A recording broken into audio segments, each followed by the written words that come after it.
नमस्कार, मैं हूं मयूरी श्रीवास्तव। आप देख रहे हैं प्राइम टीवी। वक्त हो गया है उत्तर प्रदेश की बड़ी खबरों का। कुशीनगर में जिला मुख्यालय पर भारतीय जनता पार्टी द्वारा एक विशाल जनसभा का आयोजन किया गया, जिसमें मुख्य अतिथि उत्तर प्रदेश सरकार के उप मुख्यमंत्री ब्रजेश पाठक व गोरखपुर के सांसद रवि किशन मौजूद रहे। जनसभा में उप मुख्यमंत्री ने आगामी लोकसभा के चुनाव को देखते हुए केंद्र व राज्य सरकार की उपलब्धियों को गिनाए। जनसभा में आए लोगों को कुशीनगर के वर्तमान सांसद विजय कुमार दुबे को फिर से भारी बहुमत से चुनाव जिताकर लोकसभा में भेजने की अपील करते हुए कहा कि प्रधानमंत्री हैट्रिक लगाएंगे तो हमारा देश और ऊंचाइयों की बुलंदियों पर जाएगा। माननीय मोदी जी ने भारत माता का झंडा आसमान की ओर पहुंचा दिया है। भारत की छत बदल चुकी है। भारत में गरीब आदमी, आम आदमी के जीवन स्तर को ऊपर उठाने में माननीय मोदी जी कामयाब हुए हैं, जबकि वो लोग लगातार कुर्सी के लिए लड़ रहे हैं। और सबसे बड़ी बात है जो उसका उपसंहार हुआ है मीटिंग का, विपक्षी मीटिंग का जो अंतिम वाक्य है वो लालू जी ने कहा कि राहुल जी शादी करने। इसका मतलब पूरी तरह से वो उनको देश से मतलब ही नहीं था। वो व्यक्तिगत बात करने के लिए एक जमावड़ा था और केवल मजाक बन करके रहे। केंद्रीय राज्य मंत्री साध्वी निरंजन ज्योति की अध्यक्षता में विकास भवन सभागार फतेहपुर में जिला विकास एवं निगरानी समिति दिशा की बैठक आयोजित हुई, जिसमें जिले के विधायक, जिलाधिकारी समेत सभी विभागों के अधिकारियों और जनप्रतिनिधियों ने हिस्सा लिया। इस दिशा की बैठक में सरकार द्वारा संचालित विभिन्न योजनाओं की समीक्षा व जिले के विकास कार्यों का जायजा लिया गया। योजनाओं पर अधिकारियों की हीलावारी पर चेतावनी देते हुए विकास की गति में तेजी लाने की बात कही गई। जीवन मिशन योजना के अंतर्गत जो पानी की टंकियां बन रही हैं उस पर ज़्यादा फोकस किया गया कि भाई पाइपलाइन बिछाने के बाद तत्काल रोड ठीक कर दी जाए, क्योंकि बरसात आ रही है और यदि रोड खोदा पड़ा रहेगा तो ठीक नहीं होगा। जो माननीय प्रधानमंत्री जी का लक्ष्य है कि हम हर घर टोटी से पानी पहुंचाएं, उसको और तेज़ी लाई जाए, इससे 24 तक लोगों के घरों तक पानी पहुंच सके। और बकाया तो बहुत सारे छोटे छोटे इशू होते हैं, रोड का है, कहीं लाइट का है, कहीं किसी का है। अब एक तरह की पार्लियामेंट है तो सबको अधिकार है अपने क्षेत्र की बात उठाने का। उसी में सारे मुद्दे आए हैं और उन मुद्दों पर अधिकारियों का ध्यान आकर्षण भी किया गया कि हरियाणा के फरीदाबाद लोकसभा के पलवल के गदपुरी टोल प्लाजा के पास होने वाली गौरवशाली भारत रैली की तैयारियों का जायजा लेने के लिए फरीदाबाद के सांसद एवं केंद्रीय राज्य मंत्री कृष्णपाल गुर्जर पहुंचे। सुरक्षा व्यवस्था को लेकर पुलिस अधिकारियों के साथ बातचीत की। इस अवसर पर उन्होंने जहां स्टेज की व्यवस्था देखी और रैली में आने वाले लोगों के लिए बैठने की व्यवस्था का भी जायजा लिया। बता दें, आज होने वाली गौरवशाली भारत रैली में मुख्य वक्ता और अतिथि के रूप में मुख्यमंत्री मनोहर लाल खट्टर शिरकत करेंगे, तो वहीं कैबिनेट मंत्री बनवारी लाल और कैबिनेट मंत्री मूलचंद शर्मा के अलावा फरीदाबाद व पलवल क्षेत्र के विधायक मौजूद रहेंगे। रात में सज रहा है। मुख्यमंत्री के स्वागत के लिए पूरे शहर सजा हुआ है। और आपने हमारी रैली, प्रधानमंत्री जी की रैली देखी थी। रात को लोगों ने जन्माष्टमी मनाई 2 बजे तक, और सुबह आपने देखा होगा किस तरह की ऐतिहासिक रैली थी 12 सेक्टर के मैदान में। और दूसरी रैली आपने अभी 6 महीने पहले सुरक्षा व्यवस्था को लेकर किस तरह की प्लानिंग की गई? सुरक्षा व्यवस्था को लेकर सारी तैयारियां कर ली गई हैं। जो पार्किंग व्यवस्था है, जो वीआईपी की सिक्योरिटी है और जो हमारे सेक्टर्स में ड्यूटी है वो सारी डिसाइड हो गई हैं। हमारे 9 डीएसपीज, 1 एएसपीज और हमारे इंस्पेक्टर्स ड्यूटी पर रहेंगे। 1000 से ज़्यादा वो डिप्लॉय की गई है। ओके, तो ये जो लोग आएंगे पलवल की तरफ से और फरीदाबाद की तरफ से, तो इनके लिए क्या रूट प्लान और व्यवस्था जो है रहेगी? जैसे कि टोल भी है रास्ते में, तो बताया जा रहा है, मंत्री जी ने बोला कि साइड से रास्ता निकाला गया है, तो वहाँ पर भी क्या जो वाहनों की पार्किंग है उसके लिए भी? वाहनों की पार्किंग के जैसे कि आप देख सकते हैं, जो हमारा जो पूरा एरिया है खाली करा दिया गया है, इसी में सभी की पार्किंग होगी। प्रदेश में धर्म परिवर्तन का मामला थमने का नाम नहीं ले रहा है। आए दिन देश व प्रदेश में धर्म परिवर्तन की खबरें सामने आती हैं। ताजा मामला रेल नगरी कानपुर का है। कर्नलगंज थाना अंतर्गत चर्च में चल रहे प्रार्थना के दौरान धर्म परिवर्तन की जानकारी मिली। धर्म परिवर्तन को लेकर बजरंग दल के कार्यकर्ताओं ने चर्च और थाने में प्रदर्शन किया। बजरंग दल कार्यकर्ताओं का आरोप है कि वहां पर धर्म परिवर्तन हो रहा था। धर्म परिवर्तन को देखते हुए प्रदर्शन कर रहे बजरंग दल के कार्यकर्ताओं को पुलिस ने कार्रवाई का आश्वासन दिया। वहीं इस मामले में पुलिस जांच में जुट गई है। क्योंकि उनको दखलंदाजी करनी थी, कार्यक्रम भी पूरा नहीं होने दिया हमने। तो मतलब मामला कैसे बढ़ गया या पुलिस थाना कैसे हो गया? पुलिस थाना कुछ नहीं, हम लोग का बस आखिरी चल रहा था प्रोग्राम, गाना हो रहा था। अब पुलिस क्या कह रही है? अब पुलिस जो है गए हैं सब उनके परिवार के, अब हमको तो भैया बंद कराना है। और उसको कहना आप लोग धर्मांतरण कराते हैं? नहीं भैया ऐसा कुछ नहीं, अगर ऐसा हो नहीं, रोका किसी को नहीं है। जो ऑर्गेनाइज केवल आपने हिंदुओं को बुलाया। अब देखिए, जो ऐसा कुछ नहीं, हम भी तो थे। अगर हिंदू होते तो क्या हम क्या क्रिश्चियन तो हम भी आए, बहुत से आए थे। देखिए किसी में अगर आप किसी चर्च में भी जाओगे तो वहाँ पर क्रिश्चियनों द्वारा, ईसाइयों द्वारा एक कार्यक्रम का आयोजन किया जाता है जो बिना पुलिस प्रशासन को सूचना दे करके, और उस कार्यक्रम में केवल हिंदुओं को इनवाइट किया जाता है। वहाँ हिंदू परिवार आते हैं, हिंदू परिवारों को एक दुआ की दवा नाम की एक तेल बांटा जाता है और उनसे कहा जाता है कि ये किसी भी दर्द में आप लोग लगाएंगे, किसी भी रोग में आप लोग अगर यूज़ करेंगे तो इससे आपका ये दर्द सही हो जाएगा। कुछ लिफाफे बांटे जाते हैं, उनमें जो उनको लेकर के आए हुए हैं उनको उसमें पैसे रखे रहते हैं, और जो नए लोग आते हैं उनको खाली लिफाफे दिए जाते हैं कि आप इसमें कुछ धन रखिए और ये धन भगवान के नाम पर हम लोगों को दीजिए। जब बात हुई कि एक विद्यालय में जिसका नाम एपिफेनी है, वहाँ पर कुछ ईसाई समुदाय के लोग जो है वो कुछ लोगों के साथ एक मीटिंग कर रहे हैं, प्रार्थना सभा कर रहे हैं, जिसमें धर्मांतरण जैसे चीज़ें की जा रही हैं। इस सूचना पर थाना कर्नलगंज पुलिस तत्काल मौके पर पहुंची और जो भी वहां पर घटना की है छानबीन प्रारंभ कर दी है। और सूचना देने वाले व्यक्ति की ओर से एक लिखित सूचना दी गई है, जिसकी जांच जो है स्थानीय पुलिस द्वारा की जा रही है।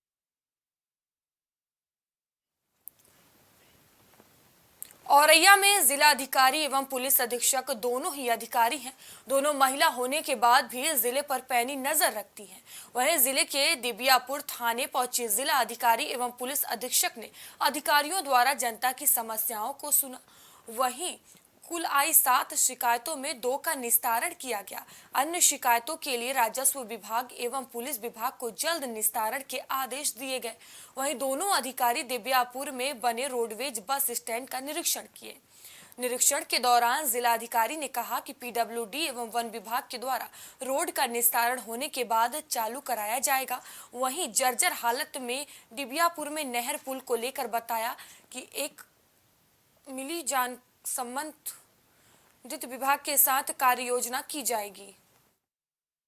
समस्याओं का मौके पर निस्तारण कर दिया गया है और शेष जो समस्या है इसमें अभी राजस्व और पुलिस विभाग की टीम बनाकर मौके पर भेजा जाएगा और सभी समस्याओं का निस्तारण किया जाएगा। मैम, दिबियापुर का जो बस स्टैंड है वो पिछले 3 सालों से बना हुआ है, मैम कब से ये चालू कराया जाएगा?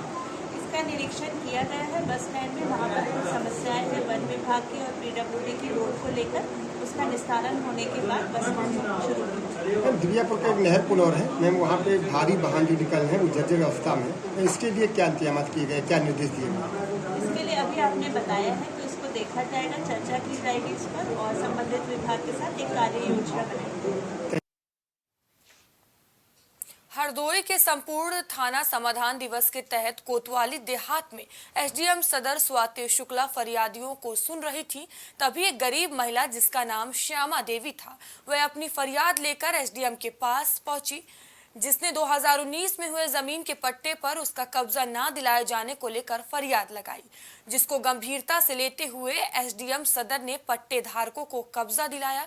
इस संबंध में एसडीएम सदर स्वाति शुक्ला ने बताया कि 2019 में अटवा 80 गांव में 135 पट्टे हुए थे, जिसमें कुछ ही लोगों को पट्टे पर कब्जा मिल पाने की जानकारी उन्हें हुई। शेष लोग पट्टा का कब्जा पाने से वंचित थे। उनके संज्ञान में आते ही वे मौके पर पहुंची और 2 दर्जन से अधिक पट्टा धारकों को तत्काल कब्जा दिला दिया। वहीं इस कार्रवाई के दौरान भारी संख्या में पुलिसकर्मी मौजूद रहे। में जो है आपके द्वारा किस प्रकार की आज कार्रवाई की गई? आज थाना समाधान दिवस था, तो अटवा आसिगवा गांव से लगभग पट्टेदारकों की लगातार शिकायत आई थी कि उनको कब्जा नहीं मिल पाया है। तो 135 पट्टेदारकों को बड़ी टीम बना करके जाकर के मौके पे हम लोगों ने कब्जा कराया। इसके अलावा एक मेड़बंदी का आदेश बहुत पहले हो चुका था, मगर तब भी उस पर कब्जा नहीं मिल रहा था और 20 साल से वो उस पर काबिज नहीं हो पा रहे थे, उनको आज कब्जा दिलाया गया।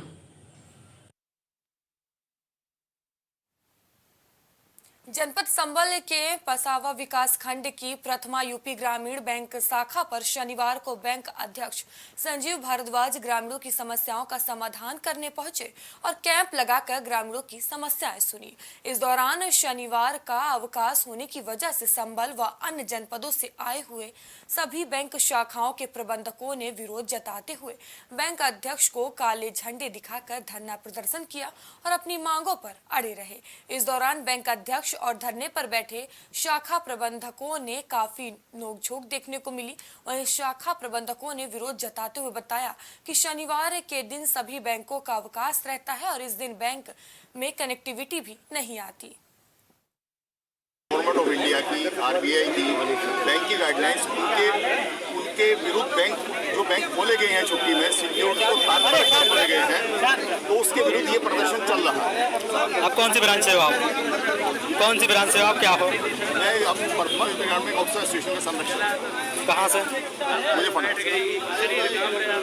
छोड़ने वाले हैं। आज बैंकों की हड़ताल है क्या है? नहीं, आज बैंकों की कोई हड़ताल नहीं है। आज छुट्टी थी। छुट्टी के दिन ब्रांचेस खुलवाने की कुप्रथा का विरोध है आज। बदायूं वाली घटना कह रहे थे, अब क्या है पूरा मामला? बदायूं में कल परसों एक हमारे साथी फील्ड में गए और उनके साथ मारपीट हो गई और मारपीट होने के बाद वहाँ जो भी हमारे कंट्रोलिंग ऑफिस में साथीजन थे या जो भी हमारे आला अधिकारी थे, उन्होंने उसका कोई भी संज्ञान नहीं लिया। और हास्यास्पद ये है कि प्रबंध मतलब वो टॉप मैनेजमेंट जानबूझकर बिल्कुल शून्य बन जाता है, जैसे वहाँ तक कोई खबर ही नहीं पहुंची। अखबारों में खबर छप रही है, लेकिन उसके बाद भी मैनेजमेंट ये कहता है कि ग्राहकों को कैसे और सेटिस्फाई कर सकें, ग्राहकों को अच्छी सेवा दे सकें। मेन पर्पस है ग्राहक हमारे खुश रहें। कई जिले के यहाँ पे स्टाफ यहाँ मौजूद है और कई बैंकों में हड़ताल है, क्या कहेंगे इसके बारे में? आज जो धरना प्रदर्शन कर रहे हैं यहाँ पे, ये आज हड़ताल नहीं है, धरना प्रदर्शन भी कैंप रखा है। जो किसान बेचारे तकलीफ में हैं वो अपने तकलीफ से दूर निकले, इसलिए आज रिकवरी कैंप रखा गया। शनिवार में क्यों रखा गया? शनिवार में क्यों रखा गया? जिससे ज़्यादा से ज़्यादा ग्राहक आकर अपना समाधान कर सके। तो क्या बैंक 3 दिन पहले दवा लेने के लिए घर से निकली महिला की संदिग्ध परिस्थितियों में मौत हो गई। उसका शव घर से 20 किलोमीटर दूर आम के पेड़ पर फंदे से लटका मिला। बता दें कि माधोटांडा क्षेत्र के गांव भगवंतापुर फैजुल्लाहगंज निवासी जंग बहादुर खेती करते हैं। उनकी पत्नी मुन्नी देवी 3 दिन पहले दवा लेने जाने की बात कहकर घर से निकली थी। इसके बाद वह घर नहीं लौटी। इस पर परिवार वालों ने महिला की तलाश शुरू की, लेकिन उसका कुछ पता नहीं चल सका। महिला के लापता होने की सूचना अभी तक पुलिस को भी नहीं दी गई थी। महिला का शव गांव से 20 किलोमीटर दूर दूसरे गांव में फंदे से लटका मिला है। उसके लापता होने के बाद कोई सूचना नहीं दी गई थी। अभी भी परिजन ने कोई तहरीर नहीं दी है। शव को पोस्टमार्टम के लिए भेज दिया है। कई बिंदुओं पर जाँच की जा रही है। औरैया में दुष्कर्म के आरोपी से पुलिस की मुठभेड़ हुई। मुठभेड़ में आरोपी के द्वारा पुलिस टीम पर फायरिंग की गई। जवाबी कार्रवाई में आरोपी के पैर में गोली लगी। घायल आरोपी के पास से 315 बोर का तमंचा, कारतूस एवं बाइक बरामद किया गया। आपको बता दें कि आरोपी पर दुष्कर्म का आरोप है। आरोपी के खिलाफ 23 जून को 376 पॉक्सो का मामला दर्ज हुआ था। आरोपी की तलाश करते समय मुठभेड़ हुई है। आरोपी सुमित नारायण उर्फ टिंकू यादव पर संगीन धाराओं में 8 मामले दर्ज आने की सूचना थी। एक 376 पॉक्सो का अभियोग आज सुबह लिखा गया है।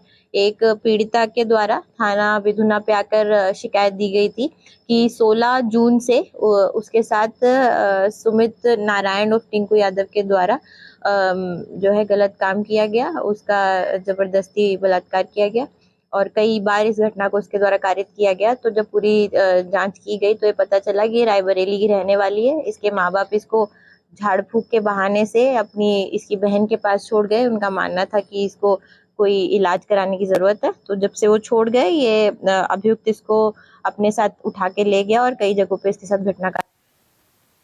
सुल्तानपुर पूर्वांचल एक्सप्रेसवे की एयर स्ट्रिप पर वायुसेना के विमानों ने रिहर्सल किया। जगुआर, सुखोई, मिराज और AN-32 जैसे वायुसेना के विमानों ने प्रदर्शन किया। वायुसेना के अधिकारी, जिला प्रशासन और मीडिया कर्मी ही एयर स्ट्रिप पर मौजूद रहे। आपको बता दें कि वहीं कार्यक्रम के दौरान जिलाधिकारी ने बताया कि भारतीय वायुसेना द्वारा यहां पर एक एयर स्ट्रिप जो बनी है, यहां पर इमरजेंसी लैंडिंग सुविधा बनाई गई है। जो है वो बनाई गई है, उसकी एक संबंधित एक्सरसाइज आज की गई है। जो एयरफोर्स का कहना है, कभी कोई वॉर लाइक सिचुएशन होती है तो इस तरह की जो एयर स्ट्रिप्स है वो यूज़ की जाएंगी इमरजेंसी लैंडिंग के लिए। उसी की प्रैक्टिस आज की गई है। लगभग 15 दिन पहले एयरफोर्स द्वारा हमसे संपर्क किया गया था और रिटर्न हमें कम्युनिकेशन भी भेजा था कि कुछ तैयारियाँ यहाँ करानी है। उससे संबंधित यूपीडा को काम बता दिए गए थे। यूपीडा ने एयर स्ट्रिप का मेंटेनेंस, साफ सफाई करना, उनके बैरियर्स जो बीच में लगे हुए थे, डिवाइडर्स लगे हुए थे, वो हटाना, दोबारा से पेंटिंग करना, इस प्रकार के काम जो है ट्रैफिक डाइवर्जन करने के उपरांत किए हैं। जो पुलिस और प्रशासन की तरफ से यहाँ पर law and order, security perspective से ड्यूटीज़ लगाना, पहले से ही आसपास के गाँव में स्क्रीनिंग करना।